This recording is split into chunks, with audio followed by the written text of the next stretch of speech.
There's midges in the garden, flying in big swarms.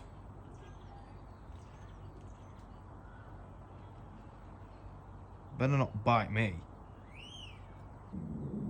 And what are you mimicking, a magpie or something? Going to roost, are you? Well, I'm surprised because you could go and kick these midges' asses, wouldn't you, Mr. Starling? Go and eat them if you like. You're not even going to eat them, huh? Well, I guess Starlings just don't care about midges that much.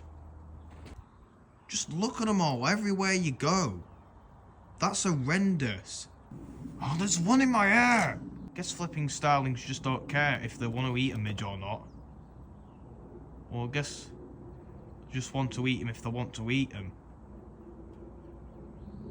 Oh, and off to bed you go.